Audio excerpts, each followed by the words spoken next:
चलिए चलिए आज हम लोग सिपाही की माँ इसका क्वेश्चन आंसर देखते हैं। आप लोग को पढ़ाई थी सिपाही की माँ, उसके क्वेश्चन आंसर की ओर चलते हैं।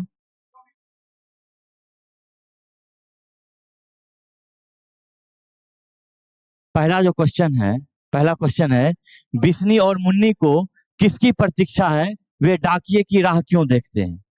तो जैसा कि आप लोगों को मालूम होगा कि बिस्नी और मुन्नी को किसकी प्रतीक्षा है, तो बिस्नी को अपने बेटे मानक की प्रतीक्षा है और मुन्नी को अपने भाई मानक की प्रतीक्षा है। कहने का मतलब है यहाँ पर क्वेश्चन ये है, तो देखो यहाँ पर बोला गया कि बिस्नी अपने बेटे मानक की प्रतीक्षा करती है जो सिपाही है, और मुन्नी अपने भाई की वे हर रोज डाकिये की राह देखती है ताकि कहीं मानक का पत्र आ जाए। यह उनका रोजमर्रा का उत्सुकता भरा समय है और उनका दिल हर आहट पर कांप उठता है। यानी कि एक तरह से क्या है कि बिस्नी और मुन्नी को मानक के चिट्ठी की आशा है, क्योंकि उसकी चिट्ठी बहुत दिनों से नहीं आई है, इसीलिए। तो जो पहला क्वेश्चन है ये है। दूसरे क्वेश्चन की ओर चलते हैं। दूसरा क्वेश्चन है, बिस्नी मानक को लड़ाई में क्यों भेजती है। तो देखो क्वेश्चन क्या है, बिस्नी मानक को लड़ाई में क्यों भेजती है। तो बिस्नी मानक को लड़ाई में इसलिए भेजती है क्योंकि वह एक सिपाही है। देखो मानक क्या है, एक सिपाही है और घर में कोई कमाने वाला नहीं है। यानी कि देखो बिस्नी का जो बेटा मानक है, मानक के अलावा उस घर में और कोई कमाने वाला नहीं है। इस कारण क्या है, बिस्नी मानक को युद्ध पर भेजती है, लड़ाई में भेजती है।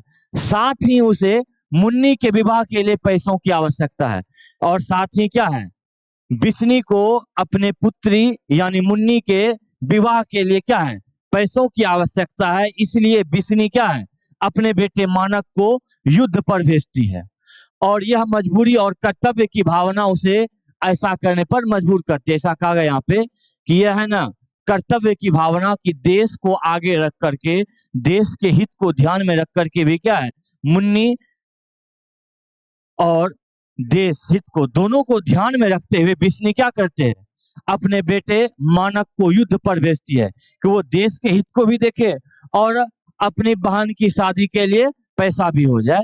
ये चीज है। अगला क्वेश्चन है, यह भी हमारी तरह गरीब आदमी है। ये एक व्याख्या करने वाला प्रश्न है कि यह भी हमारी तरह गरीब आदमी है, इसका क्या अर्थ है। तो देखो जनरली क्या है कि इस क्वेश्चन का जो स्टार्टिंग करेंगे हम, आप लोग को पहले भी बताए हुए हैं, ये बात ध्यान रखना है कि जब भी ये क्वेश्चन हम स्टार्ट करते हैं तो हम लिखते हैं कि प्रस्तुत पंक्ति हमारी पाठ्य पुस्तक दिगंत भाग 2 के गद्य खंड में मोहन राकेश द्वारा रचित पाठ सिपाही के माँ से ली गई है। इस पंक्ति के माध्यम से लेखक यह बतलाना चाहते हैं कि, यानी इतना लाइन तो सबको पता है पहले से, तो यहाँ पे ये चीज डायरेक्ट लिखा गया है कि यह भी हमारी तरह गरीब आदमी है। ये व्याख्या करने वाला लाइन है, तो पहले उतना लाइन लिखना होगा जो लिखता है पहले भी आप लोग। तो उसके बाद हम लोग देखते हैं क्या बोला गया कि बिस्नी सपने में देखती है कि मानक घायल होकर घर आता है। बिस्नी सपने में क्या देखती है कि मानक घायल होकर घर आता है और उसके पीछे दुश्मन सिपाही आते हैं। यानी कि देखो अगर आप इस एकांकी को पढ़े होंगे तो इस एकांकी में क्या है कि जो बिस्नी है वो सारा सीन सपने में देखती है कि उसका बेटा युद्ध के दौरान ही घायल होकर घर आता है, पानी मांगता है, और दूसरा सिपाही उसके पीछे आता है जो मानक के जान लेने के लिए पड़े रहता है। तो ये चीज है। तो यहाँ पर बोला गया कि बिस्नी सपने में देखती है कि मानक घायल होकर घर आता है और उसके पीछे दुश्मन सिपाही भी आता है। वह मानक को बचाने के लिए कहती है, यह भी हमारी तरह गरीब आदमी, यानी बिस्नी मानक को बचाने के लिए कहती है कि यह भी हमारी तरह गरीब आदमी है। इसका अर्थ है कि हर इंसान का अपना परिवार और माँ होती है। यह उसके गहरे मानवीय दृष्टिकोण को दर्शाता है।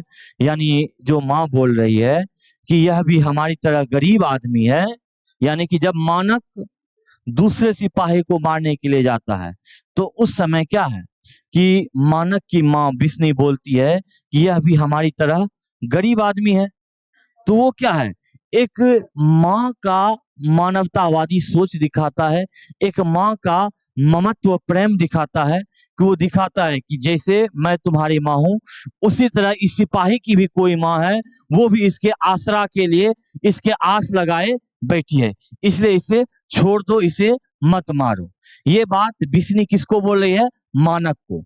इसलिए माँ वो बिस्नी बोलती है मानक को कि यह भी हमारी तरह गरीब आदमी है, इसकी माँ रो रो कर पागल हो गई है, जैसा कि आप लोग कहानी पढ़े होंगे। ये चीज है। तो अगले प्रश्न की ओर चलते हैं। 3 का ख बोला गया कि वर घर देखकर ही क्या करना है कुंती, मानक आए तो कुछ हो भी, तुझे पता ही है आजकल लोगों के हाथ कितने बढ़े हुए हैं।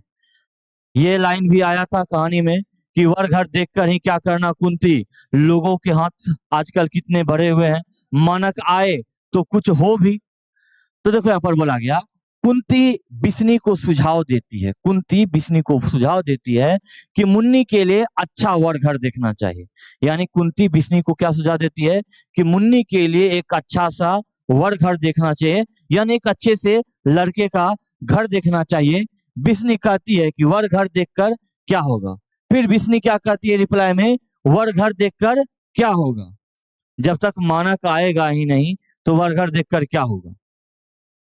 आजकल दहेज की मांग बहुत बढ़ गई है, बोल रहा है कि जब तक मानक नहीं आएगा, क्योंकि आजकल दहेज की मांग बढ़ गई है, तो जब तक मानक पैसा कमा कर नहीं आएगा तो फिर मुन्नी का विवाह भी नहीं हो सकता है, इसलिए वर घर देखकर ही हम क्या करेंगे, ये चीज बोला है। अगर मानक आए तो कुछ किया भी जा सकता है, बोला गया कि अगर मानक आए तो कुछ हो भी सकता है। यह समाज में बढ़ते दहेज के कुप्रभाव को दर्शाता है। और ये लाइन जो है, वर घर देखकर ही क्या करना, तो ये समाज में बढ़ते हुए है ना कुप्रथा को, दहेज प्रथा को दर्शाता है कि समाज में किस तरह ये बीमारी व्याप्त है। और ये दहेज प्रथा आज भी व्याप्त है ना। अगला प्रश्न जाते हैं, अगले प्रश्न को और देखो। अगला प्रश्न है, नहीं फौजी वहां लड़ने के लिए नहीं, वे नहीं भाग सकते, जो फौज छोड़कर भागता है उसे गोली मार दी जाती है। ये लाइन अगर आप पढ़े होंगे तो ये बताइए, ये लाइन किसके द्वारा बोला गया, पहले प्रश्न को छोड़िए, ये लाइन बताइए कि लाइन किसके द्वारा बोला गया कि नहीं फौजी वहां लड़ने के लिए नहीं, वे भाग कर नहीं जा, वे भाग नहीं सकते, जो फौज छोड़कर भागता है उसे गोली मार दी जाती है। बर्मा से आई जो 2 लड़कियां थी वही 2 लड़कियों ने ये लाइन बोला है ना। अगर ऑब्जेक्टिव में ये क्वेश्चन पूछा जाएगा ये कथन किसके द्वारा बोला गया, तो वहां पे ऑप्शन हो सकता है कि बर्मा की लड़कियों के द्वारा।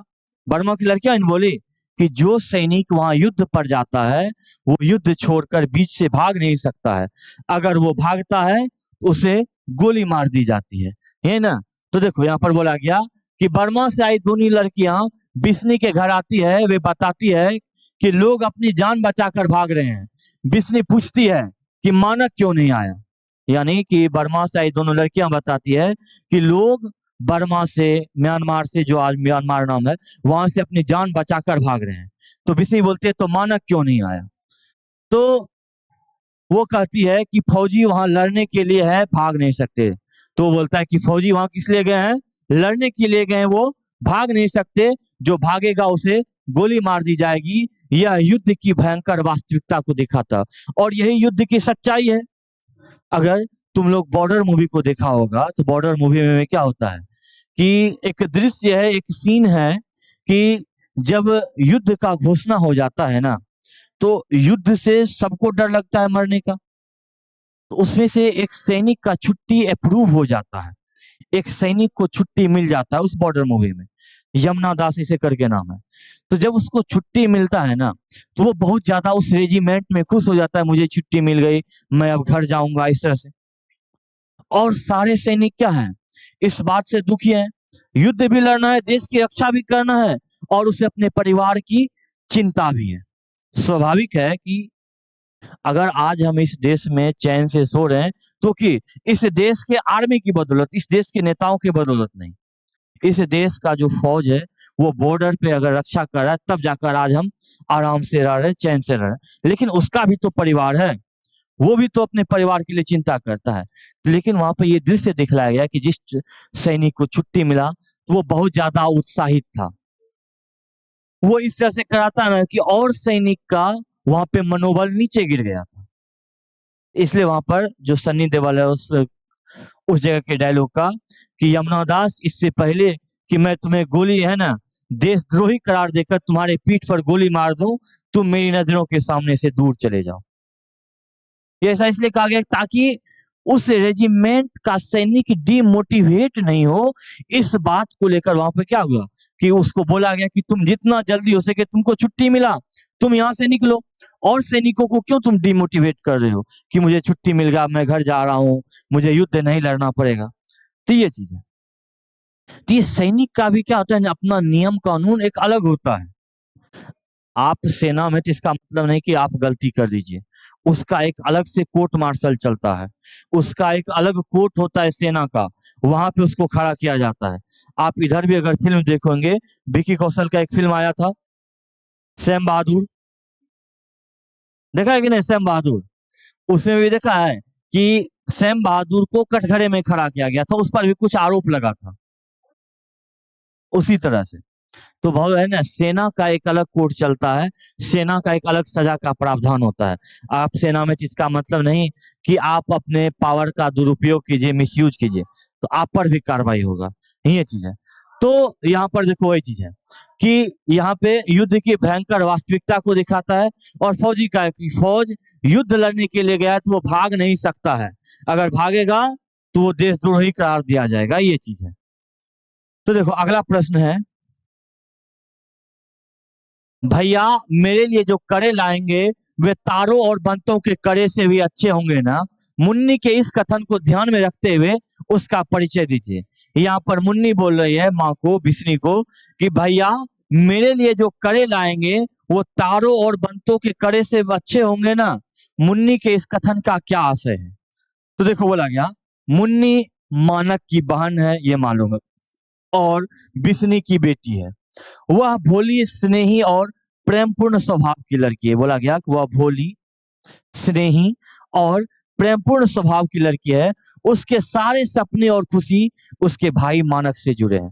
बोला गया कि मुन्नी का जितना भी सपना है, जितना भी खुशी है, वो उसके भाई मानक से जुड़ा हुआ है। वह अपने भाई के लिए उत्साहित रहती है और उसके प्रेम में उसका जीवन रंगीन होता है। और बोला गया कि मुन्नी हमेशा अपने भाई मानक के बारे में सोचती रहती है और उसके बारे में सोच करके वो क्या होता है, मन ही मन खुश होती है। ये चीज है। अगला क्वेश्चन है, बिस्नी मानक की माँ है पर उसमें किसी भी सिपाही की माँ को ढूंढा जा सकता है कैसे? बहुत इंपॉर्टेंट क्वेश्चन है, बहुत अच्छा क्वेश्चन है कि बिस्नी हालांकि किसकी माँ है? मानक की माँ है। लेकिन बोला गया कि उसमें हर एक सिपाही की माँ को ढूंढा जा सकता है कैसे? तो देखो बोला गया, बिस्नी अपने बेटे को बचाने के लिए दुश्मन सिपाही से कहती है। बिस्नी अपने बेटे को बचाने के लिए क्या है, दुश्मन सिपाही से कहती है, दुश्मन सिपाही से कहती है, तू भी तो आदमी है, तेरी भी माँ होगी। यह दिखाता है कि हर माँ का दिल अपने बच्चे के लिए एक जैसा होता है। यानी वो बोला गया कि तू भी तो आदमी है, तेरी भी तो माँ होगी, तेरा भी तो परिवार होगा। तो यह बात क्या ये दिखाता है कि हर माँ का दिल अपने बच्चे के लिए एक जैसा होता है। और इसलिए बिस्नी में हर सिपाही की माँ की छवि देखी जा सकती है।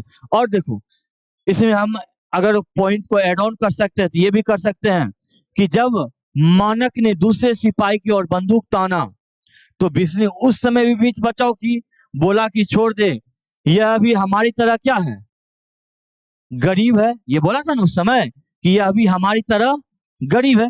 इससे क्या दिखता है कि बिस्नी में जो अपने बेटे के प्रति जो माँ का प्रेम, माँ का जो प्रेम दिख रहा है अपने बेटे के प्रति, तो वैसा प्रेम क्या है, किसी भी सिपाही की माँ में ढूंढा जा सकता है।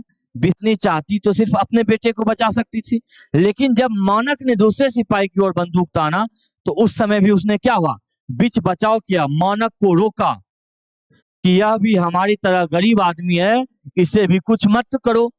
ये चीज है। एक क्वेश्चन ये देखो है, एकांकी और नाटक में क्या अंतर है? क्वेश्चन क्या है, एकांकी और नाटक में क्या अंतर? ये क्वेश्चन पूछा गया है पहले भी। तो वो एकांकी किसको बोला गया? एकांकी, इसमें केवल एक अंक होता है और यह एक ही घटना पर केंद्रित रहता है। बोला गया एकांकी में क्या होता है, केवल एक अंक रहता है और यह एक ही घटना पर क्या होता है, आधारित होता है। नाटक, इसमें कई अंक होते हैं और कहानी में कई घटनाएं विस्तार से दिखाई जाती है। एकांकी और नाटक में बोला गया एकांकी एक अंक का होता है, जैसे अभी आप सिपाही की माँ पढ़े, तो इसमें एक ही पात्र का ना सारे दृश्यों का वर्णन किया गया कि सिपाही का यानी मानक के बारे में इसमें चर्चा है। नाटक में बोला गया कि नाटक में कई अंक होते हैं और कई घटनाएं होती है, एक दो घटनाओं को उसमें ऐड ऑन किया जाता है, अलग अलग से घटनाओं को जोड़ करके तब पेश किया जाता है नाटक में। ये चीज है। और एकांकी में क्या होता है, एक ही व्यक्ति पे या एक ही पात्र पे, एक ही पात्र को केंद्र बिंदु में ध्यान में रख करके सारी घटनाओं को उजागर किया जाता है। ये चीज है।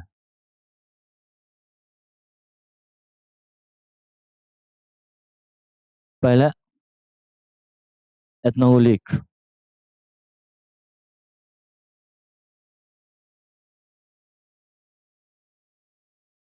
इतना हुआ।